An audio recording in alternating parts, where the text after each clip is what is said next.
सज्जन श्रोते हो, निशिदिने आपणा सर्वांचे सहर्ष स्वागत. आजचा निशिदिनीचा विषय आहे सदा सर्वदा मुक्त असावे.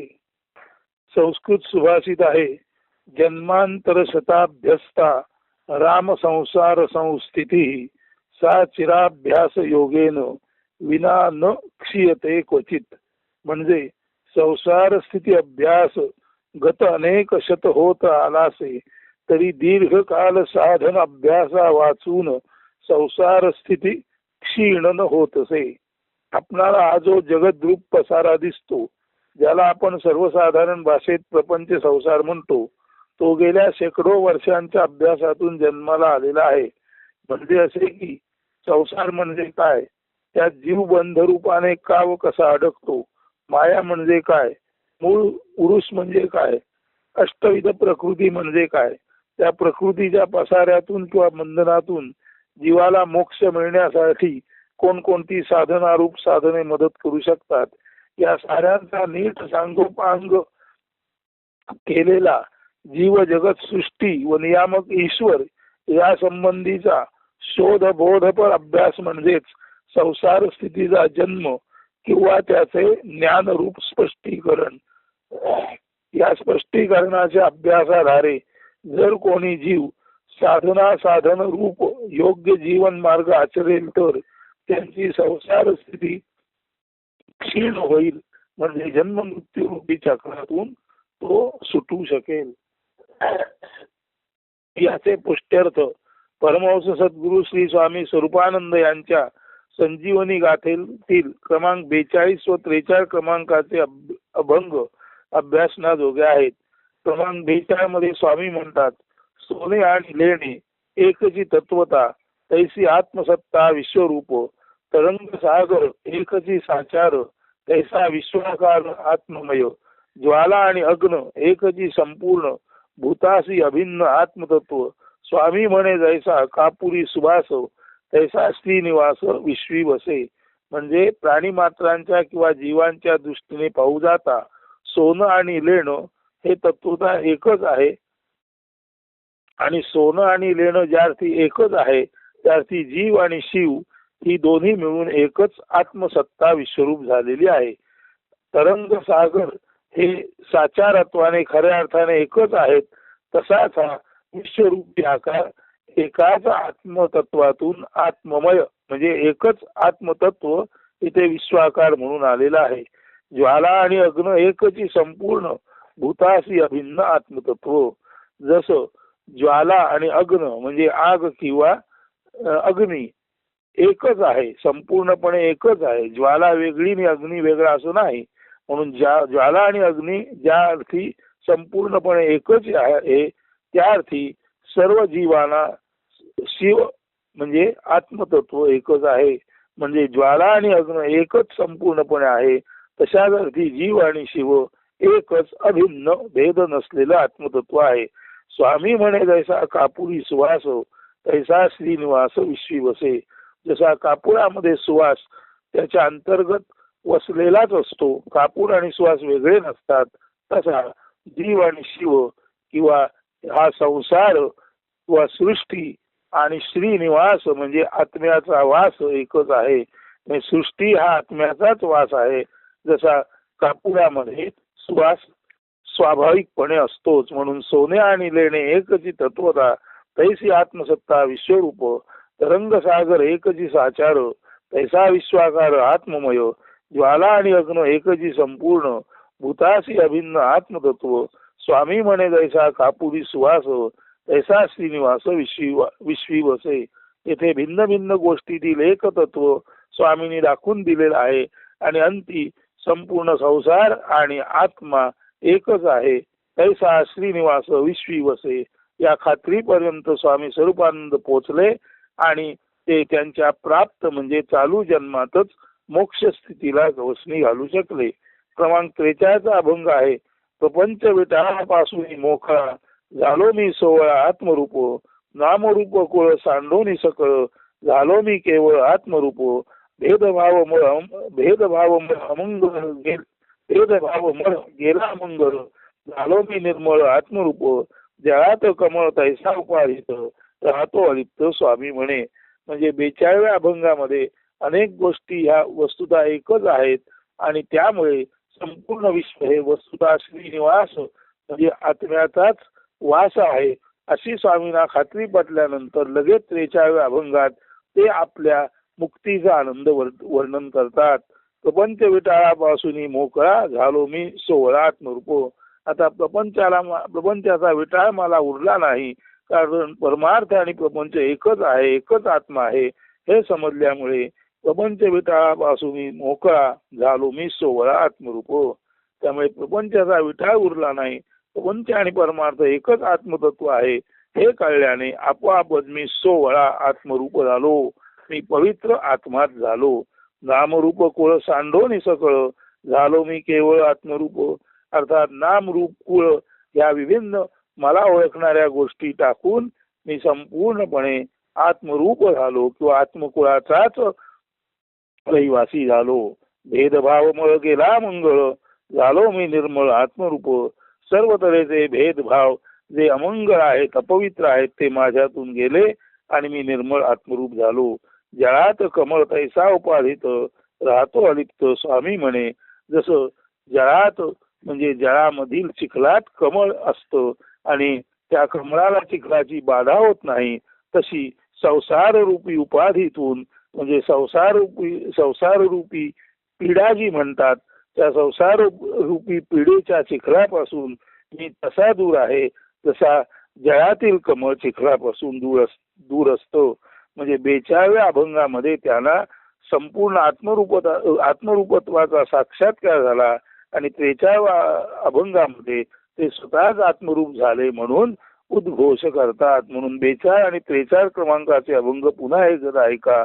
सोने आणि लेणे एकच तत्वता तैसी आत्मसत्ता विश्वरूप तरंग सागर एकची साचार तैसा विश्वाकार आत्ममय ज्वाला आणि अग्न एकची संपूर्ण भूतासी अभिन्न आत्मतत्व स्वामी म्हणे जैसा कापुरी सुवास तैसा श्रीनिवास विश्वी बसे.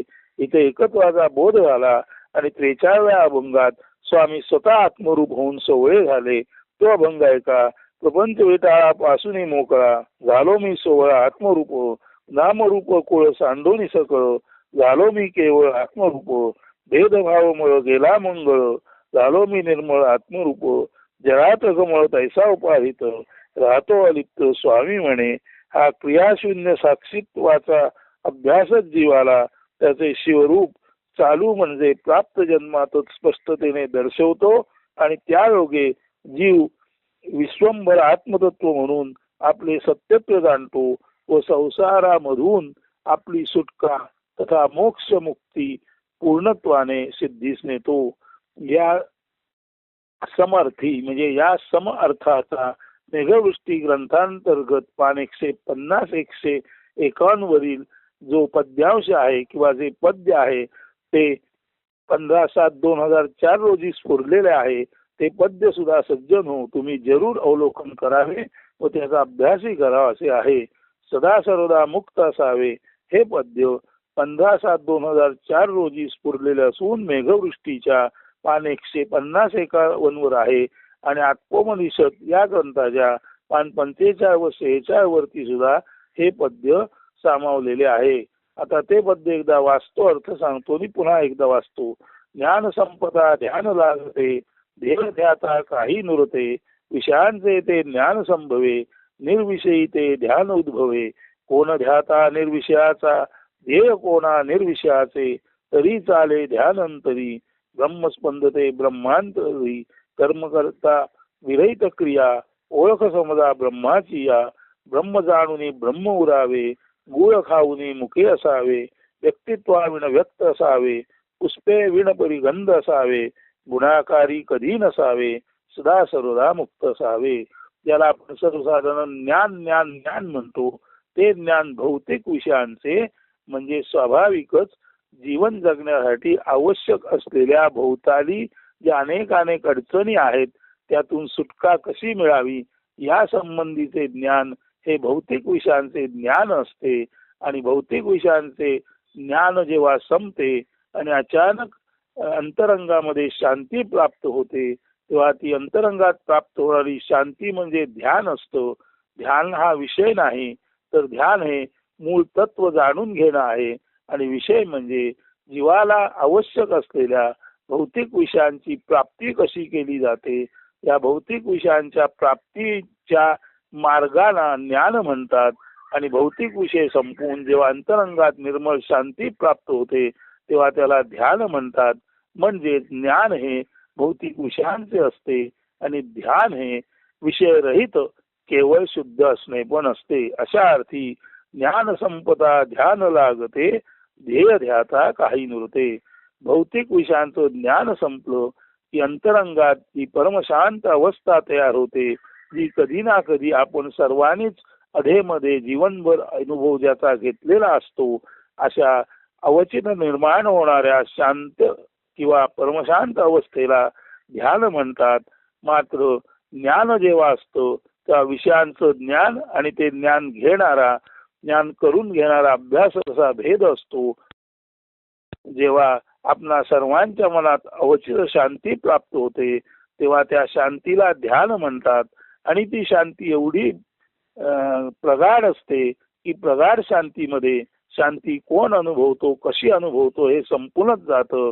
म्हणून ज्ञानाला विषय आहे आणि त्या विषयांचा अभ्यास करता आहे. परंतु ध्यान म्हणजे परमशांती असल्यामुळे ध्यान हा विषय नाही. त्यामुळे ध्यान कुणाचं लागतं, कधी लागतं, कसं लागतं हे सर्व प्रश्न निरर्थक आहेत. ध्यान लागतं एवढं निश्चित. कधी ना कधी माणूस भौतिक विषयांचा विसर पडल्यानंतर अचानक शांत होतो निश्चित आहे. आणि अशी ही अचानक अंतरंगात जी शांती उद्भवते त्यालाच ध्यान म्हणतात. ध्यान हा विषय नाही. ध्यान ही परमशांत निर्मळ अशी अंतरंगाची अवस्था आहे. आणि ही अशी अंतरंगाची अवस्था जेव्हा जेव्हा अंतरंग निर्मळ होतो तेव्हा सर्वांचीच होते. म्हणून ध्यानाला ध्यान करता नसतो. ध्यान फक्त ध्यानकर्त्याच्या मनामध्ये. आता तो ध्यानाला बसतो असं नसतं. तर जेव्हा भौतिक विषयांचं ज्ञान संपतं तेव्हा अचानक भौतिक विषयांचं ज्ञान संपलेला जाणून घेतलेला माणूस पटकन शांत होतो. आणि असा हा जो पटकन शांत होतो तो प्रत्येक माणूस त्याच्या हृदयामध्ये शांतीचा एहसास अनुभूती घेतो. आणि अशा शांतीला ध्यान म्हणतात. म्हणून ध्यानामध्ये कर्ता कर्म नसतं. मात्र ज्ञान हे भौतिक विषयांचं असल्यामुळे त्याचा ज्ञानाचा विषय असतो. त्या विषयाचा अभ्यास करणारा असतो आणि त्या विषयाचं ज्ञान मिळवून अभ्यास संपन्न झालेला असतो. म्हणून विषयांचं ज्ञान असतं तिथे कर्ता कर्म असतं. आणि ध्यान हा विषय नसून तो निर्विषय ती परमशांती आहे. म्हणून ध्येयामध्ये कर्ता कर्म नसतो. हे सर्वसाधारण लक्षात घ्या. म्हणजे आता पुढील सर्व गोष्टी लक्षात येतील. ज्ञान संपदा ध्यान लागते, ध्येय ध्याता काही नुरते. विषयांचे ते ज्ञान संभवे, निर्विषयी ते ध्यान उद्भवे. मनातून सर्व विषय गेले की शांत रिक्त अवस्था उरते, त्यालाच ध्यान म्हणतात. आणि अशा ध्यानाला कोण ध्याता निर्विषयाचा, ध्येय कोणा निर्विषयाचे, तरी चाले ध्यानंतरी, ब्रह्मस्पंदते ब्रह्मांतरी. तर अशा विषयाचा म्हणजे अशा ध्यानाचा, किंवा ध्यान म्हणजे निर्विषय आहे, ध्यान म्हणजे विषय नाही, ध्यान म्हणजे पूर्ण शांत आहे. तर अशा पूर्ण शांततेला विषय म्हणता येत नाही. ध्यान हे निर्विषय आहे. आणि निर्विषयाचं ध्येय कुणाला असतं, निर्विषयाचं ध्येय त्याचा ध्यास कुणाच्या अंतरंगात चालतो. तर खरं सांगायचं म्हणजे जेव्हा विषयांचं ज्ञान संपलं आणि अचानक निर्विषय शांती अंतरंगात उद्भवली तेव्हा अंतरंगात अचानक उद्भवलेली शांती ही केवळ आणि केवळ ब्रह्मस्पंदते ब्रह्मांतरी. म्हणजे पाणी पाण्याशी खेळावं तसं चैतन्य चैतन्याशी खेळतो. अशा अर्थी विश्वंभर विश्वात पासून उरलेलं असं हे चैतन्य जेव्हा चैतन्य म्हणून केवळ आपणाशीच खेळतं किंवा चैतन्य चैतन्याला चैतन्य रूपे जाणवतं, अशा स्थितीला निर्विषयाची उत्पत्ती किंवा अशाच गोष्टीला ध्यानाची उत्पत्ती म्हणतात. आणि ध्यानाची उत्पत्ती ही केवळ चैतन्य चैतन्याशी सहज व्हावे, चैतन्य पूर्ण खेळतं किंवा आनंदाचे डोही आनंद तरंग, आनंदाची अंग आनंदाचे, अशा स्थितीतच ध्यान निर्माण होते. त्यामुळे ध्यान हा विषय नाही, ध्यानाला करता कर्म नाही. ध्यान म्हणजे केवळ ब्रह्माने ब्रह्माच्या अंतरंगात स्फुरण पावावे, म्हणजे हृदयाने स्फुरण पावावे अशा तऱ्हेचं ध्यान असतो. कोण ध्याता निर्विषयाचा, ध्येय कोणा निर्विषयाचे, तरी चाले ध्यान अंतरी, ब्रह्मस्पंदते ब्रह्मांतरी.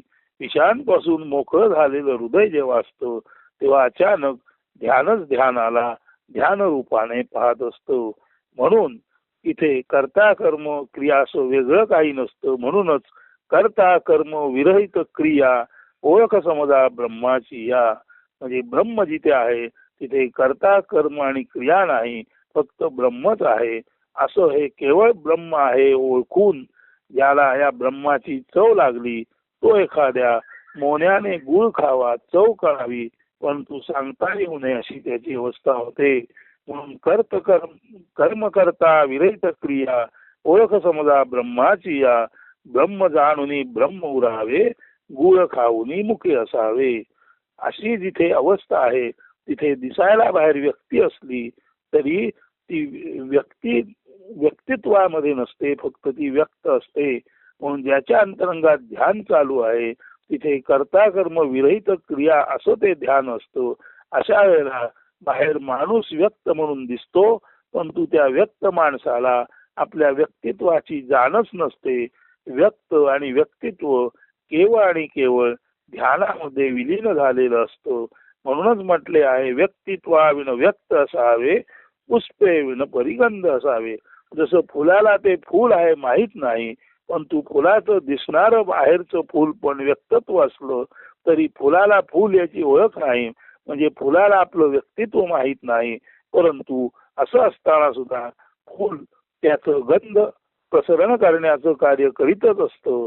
तसं व्यक्तित्वाविन व्यक्त असावे, पुष्पे विन परिगंध असावे, गुणाकारी कधी नसावे. म्हणजे गुण आणि आकारात जो कधी रममाण झाला नाही असाच माणूस व्यक्तित्वाविन व्यक्त असतो. आणि व्यक्तित्वाविन व्यक्त असलेला आणि गुणाकारापासून म्हणजे गुण आणि आकारापासून म्हणजे रूप गुणापासून वेगळा असलेला असा जो कोण व्यक्त असतो त्याच्या अंतरंगात केवळ ध्यान स्पंदत असते.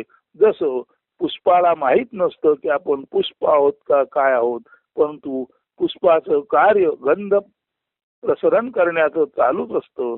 तसं जो नामरूपातीत आहे, जो गुणाकाराच्या अतीत आहे असा जो कोण असतो त्याच्या अंतरंगात ध्यान तसं प्रस्फुटित होतं. तसं फुलाच्या नकळत त्याचा सुगंध असं म्हणतात पसरतो. म्हणून व्यक्तित्वाविन व्यक्त असावे, पुष्पेविन परिगंध असावे, गुणाकारी कधी नसावे, सदा सर्वदा मुक्त असावे. म्हणजे गुण आणि आकारयुक्त जग हे खोटं आहे हे समजून जो जीवन जगला तो नेहमीच मोकळा असतो. म्हणजे इथे सुद्धा गुणाकाराच्या अतीत झाल्यानंतर मुक्तीचा अनुभव येतो हे इथे सांगितलेलं आहे. म्हणून सदा सर्वदा मुक्त असावे हे काव्य अर्थ सांगून झाला. आता परत एकदा केवळ ऐका. ज्ञान संपदा ध्यान लागते, ध्येय ध्याता काही नुरते, विषयांचे ते ज्ञान संभवे, निर्विषयी ते ध्यान उद्भवे. कोण ध्याता निर्विषयाचा, ध्येय कोणा निर्विषयाचे, तरी चाले ध्यान अंतरी, ब्रह्मस्पंदते ब्रह्मांतरी. कर्म करता विरहित क्रिया ओळख समजा ब्रह्माची या.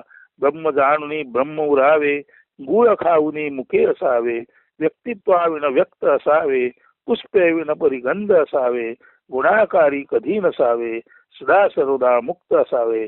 येथे सुद्धा गुण आणि आकाराच्या पलीकडे जो असतो तो नेहमीच मोक्षाचा अनुभव येतो. जसं क्रमांक 42 अभंगामध्ये स्वामींनी सर्वत्र एकच आत्मतत्व आहे हे अनुभवलं आणि लगेचच 13व्या क्रमांकाच्या अभ्यासामध्ये ते आत्मसत्ता रूप सवय झाले. ते केवळ आत्मरूप म्हणून उरले. ते भेदाभेद अमंगळ जाऊन निर्मळ आत्मरूप झाले. आणि जळात कमळ असलं तरी कमळाला जळातील चिखलाचा जसा स्पर्श होत नाही तसा या संसार रूपी चिखलामध्ये स्वामी असून सुद्धा संसाराच्या उपाधीपासून ते अलिप्त आत्मतत्व झाले. हा जसा त्यांना अनुभव आला तसाच हा अनुभव नामरूपातीत असल्यामुळे सदा सर्वदा मुक्त असावे असा हा स्वामींना आलेला मोक्षाचा अनुभव आणि या अर्थातच मेघवृष्टीमध्ये या किंचित नारायणाला आलेला मोक्षाचा अनुभव म्हणून त्याची पातळी म्हणून एकच आहे. मेघवृष्टीमध्ये पान 150 151 वर हे काव्य आहे आणि हेच काव्य आपल्याजवळ आत्मोपनिषद असण्याची शक्यता आहे. त्या पुस्तकात पान 45 46 वर आलेला आहे.